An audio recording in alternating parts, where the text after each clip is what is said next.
Senang bisa berjumpa bersama saudara melalui program Janji Manis. Sebelum jauh kita membahas firman Tuhan, kita terlebih dahulu berdoa di hadapan Tuhan. Mari kita berdoa bersama-sama. Bapa, kami memerlukan hikmat-Mu untuk mengerti kebenaran firman-Mu.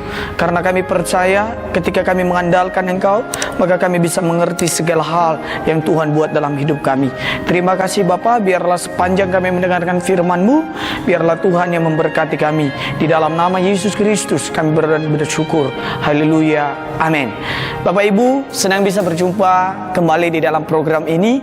Karena saya yakin dalam keadaan pandemi saat ini, kita semua memerlukan Tuhan untuk menghibur dan menjaga hati kita semua. Nah saudara, Bapak Ibu dimanapun Anda berada, jangan patah semangat, jangan kendor imannya untuk mengikut Tuhan. Apapun keadaan kita, kita percaya masih ada Tuhan yang menolong kita. Nah saudara, kita akan merenungkan sebuah tema firman Tuhan hari ini adalah menjadi sahabat bagi diri sendiri dan bagi orang lain. Nah saudara, kalau kita melihat banyak orang yang tidak bisa menjadi sahabat bagi dirinya sendiri, apalagi bagi diri orang lain. Sebelum kita menjadi sahabat terbaik bagi orang lain, kita harus menjadi sahabat terbaik untuk diri kita sendiri. Sebelum kita melakukan hal yang baik kepada orang lain, kita terlebih dahulu melakukan hal yang baik dalam hidup kita. Karena ketika hidup kita beres di hadapan Tuhan, maka segala sesuatu yang kita lakukan pasti akan membawa kebaikan bagi semua orang. Jadi saudara, mari kita berjuang bersama-sama untuk menjadi sahabat bagi diri kita sendiri dan bagi orang lain, bagi dunia ini. Karena kita ada di dunia ini untuk menjadi sahabat bagi dunia, untuk menjadi pembawa pemerintah firman Tuhan. Karena ketika kita ada di dalam Tuhan, saya yakin dan percaya kita akan semakin hari semakin bertumbuh imannya, semakin bertumbuh di dalam Yesus Kristus. Nah saudara, sahabat adalah orang yang bisa menerima kelemahan, kekurangan, dan kelebihan kita. Jadi menjadi sahabat bagi orang lain, kita harus bisa menerima kelemahan orang lain, dan menerima kekurangan orang lain, dan menerima juga kelebihan orang lain. Bagaimana kita bisa menerima kelebihan orang lain kalau diri kita sendiri belum bisa menerima kelemahan kita, belum bisa menerima diri kita sendiri, belum bisa berdamai dengan diri kita sendiri. Karena yang bisa menjadi sahabat bagi semua orang hanya orang-orang yang sudah bisa berdamai dengan dirinya sendiri, hanya orang-orang yang sudah mempunyai hubungan yang erat dengan Tuhan. Jadi marilah kita menjadi sahabat bagi semua orang. Bagi kelemahannya juga kita menjadi sahabat, bagi kekurangannya juga kita menjadi sahabat, dan bagi kelebihannya juga kita harus menjadi sahabat. Sahabat adalah orang yang memberikan jalan keluar dan selalu ada dalam keadaan susah maupun senang. Jadi menjadi sahabat baik dalam keadaan dan kondisi apapun, kita harus bersama-sama. Begitu juga kita sebagai anak-anak Tuhan, kita harus membangun dasar kepercayaan kita kepada Yesus, bahwa kita adalah satu tubuh di dalam Kristus yang sudah memerdekakan kita. Dan kita harus saling menolong, saling berpadu untuk saling mendukung satu dengan yang lain. Menjadi sahabat bagi orang lain itulah kerinduan Yesus. Karena Yesus adalah sahabat yang terbaik bagi kita semua. Yesus sudah memberikan teladan kepada kita untuk menjadi sahabat bagi orang-orang yang berdosa. Bukan berarti kita mendukung orang yang berdosa, tetapi kita menjadi sahabat bagi mereka untuk memberikan mereka jalan keluar. Bahwa hanya dengan kita memberikan kasih yang sesungguhnya kepada mereka, mereka bisa menerima diri mereka, dan mereka bisa terlepas dari dosa-dosa mereka.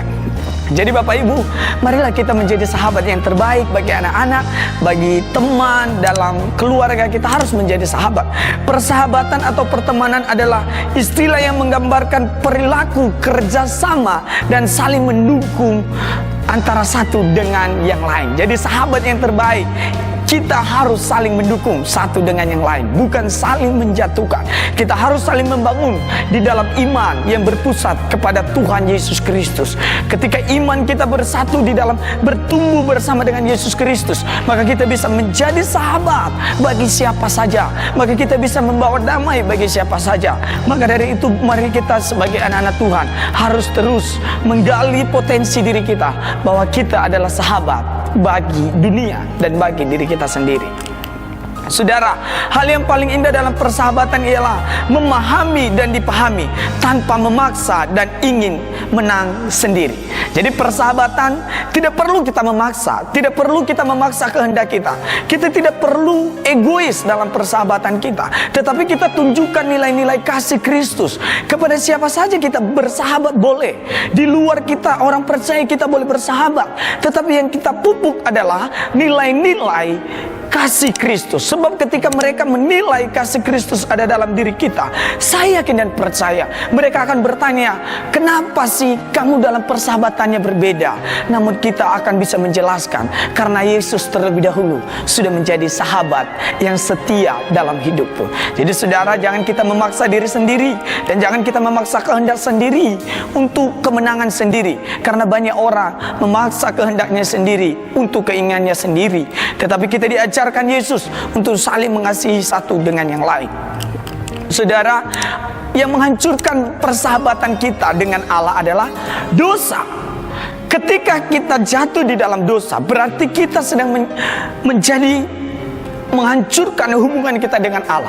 Karena dosa tidak pernah bisa menyatu dengan Allah. Karena dosa tidak pernah bisa menyentuh Allah. Dia adalah Allah yang maha kudus, Allah yang maha adil, Allah yang maha suci. Maka Alkitab bilang, persahabatan dengan dunia menjadi musuh bagi Allah. Maka ketika kita mau bersahabat, kita harus bersahabat dengan Allah dulu. Ketika kita mau bersahabat, kita harus terus membangun hubungan kita dengan Tuhan, supaya semakin hari semakin iman kita diperkokoh. Alkitab bilang, ketika kita mencintai dunia lebih daripada Tuhan, berarti kita adalah musuh Allah. Maka mari kita memperbaiki hubungan kita dengan Tuhan. Itulah yang menjadi kerinduan kita. Dosa itu adalah salah satu pemisah kita dari Allah. Jadi yang menghancurkan persahabatan kita juga dengan manusia adalah keegoisan. Ketika keegoisan sudah merasuki kita sebagai manusia, maka kita tidak bisa menjadi sahabat bagi semua orang dan bagi diri kita sendiri. Bahkan kita tidak bisa menerima kelemahan kita, kekurangan kita, lalu kita mengatakan kita sahabat yang terbaik. Terima dulu kelemahan kita. Keegoisan adalah salah satu yang menghancurkan persahabatan kita dengan orang lain. Yang berikut, apa yang menjadi pikiran negatif. Ketika kita berpikiran negatif, maka kita bisa hancur persahabatan kita. Kita curiga satu dengan yang lain, kita tidak percaya satu dengan yang lain. Buanglah jauh-jauh pikiran negatif. Bangunlah dasar persahabatan kita dengan dasar yang positif. Sebab Tuhan Yesus yang membuat sebuah kehebatan dalam hidup saudara. Sekalipun kita berdosa, tapi Yesus masih mencintai kita. Maka kita harus berpikir yang positif dan bertujuan kepada Yesus Kristus. Yang berikut, apa yang menghancurkan hubungan kita dengan manusia? Merasa sudah tidak diperhatikan lagi. Nah ini, baru merasa sudah tidak diperhatikan, maka kita memutuskan hubungan persahabatan. Tetapi saudara, mari kita berjuang bersama-sama. Ketika hal itu, mari kita membangun komunikasi yang baik. Komunikasi itu penting dalam sebuah persahabatan. Komunikasi kita juga dengan Tuhan penting untuk kita semakin hari semakin bersahabat dengan Yesus Kristus. Jadi saudara, saya yakin yang mendengarkan video ini sudah menjadi sahabat Allah, bukan? Sudah menjadi sahabat bagi dunia, bukan? Mari, kalau masih belum, kita berjuang bersama-sama. Nah, saudara yang dikasihi Tuhan Yesus Kristus, marilah kita menjadi sahabat bagi dunia. Prinsip persahabatan, yang pertama harus ada komitmennya, harus ada tujuan yang sama, ada komunikasi. Yang berikut, ada rasa saling melengkapi satu dengan yang lain. Jadi mari kita sebagai orang-orang percaya, mari kita semakin ada rasa tanggung jawab kita di hadapan Tuhan. Jadi mari saudaraku, kita berjuang bersama-sama menjadi sahabat bagi diri kita sendiri dan bagi dunia ini. Sebab ketika kita menjadi sahabat bagi diri sendiri, Alkitab berkata seperti ini, seperti Bapa telah mengasihi aku, demikianlah juga aku telah mengasihi kamu. Tinggallah di dalam kasihku itu. Yohanes 15 ayat 9. Jadi sahabat yang baik harus tinggal di dalam kasih Kristus. Jadi itu saudara, kita terutama dulu tinggal di dalam kasih Kristus. Karena kita tidak bisa bersahabat tanpa ada kasih Kristus. Yang berikut saudara, kenapa kita harus menjadi sahabat bagi diri sendiri dan bagi dunia? Karena Yohanes 15 ayat 10 berkata, jikalau kamu menuruti perintahku, kamu akan tinggal di dalam kasihku, seperti aku menuruti perintah Bapakku dan tinggal di dalam kasihnya. Diulangi lagi, kita harus tinggal di dalam kasih Tuhan untuk menjadi sahabat. Jadi ketika kita mau menjadi sahabat bagi semua orang, kita harus tinggal di dalam kasih Tuhan. Yang berikut, Yohanes 15 ayat 11 berkata, semuanya itu kukatakan kepadamu, supaya sukacitaku ada di dalam kamu, dan sukacitamu menjadi penuh. Jadi ketika kita ada di dalam Kristus, maka sukacita kita akan menjadi penuh. Kita yakin dan percaya saudara, kita menjadi sahabat bagi diri sendiri, sahabat bagi orang lain, sahabat bagi dunia ini. Kita harus tetap tinggal di dalam Yesus Kristus. Sebab Tuhan berkata, kamu bukan lagi kupanggil sebagai budak, tetapi kamu adalah sahabatku.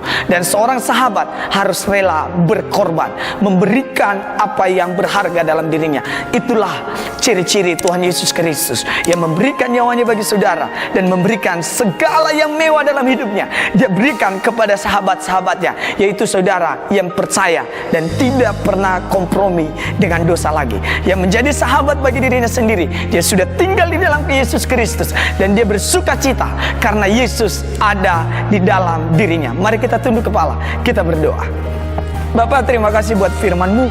Kami percaya firman-Mu akan meneguhkan kami, firman-Mu akan membawa kami ke dalam destiny-Mu yang ilahi. Dan kami percaya biarlah kami semakin hari semakin menjadi sahabat bagi semua orang, dan terutama diri kami sendiri. Dan kami mau tinggal di dalam kasih Yesus Kristus sebagai sahabat sejati kami. Terima kasih Tuhan Yesus. Di dalam nama Yesus kami berdoa dan bersyukur. Haleluya.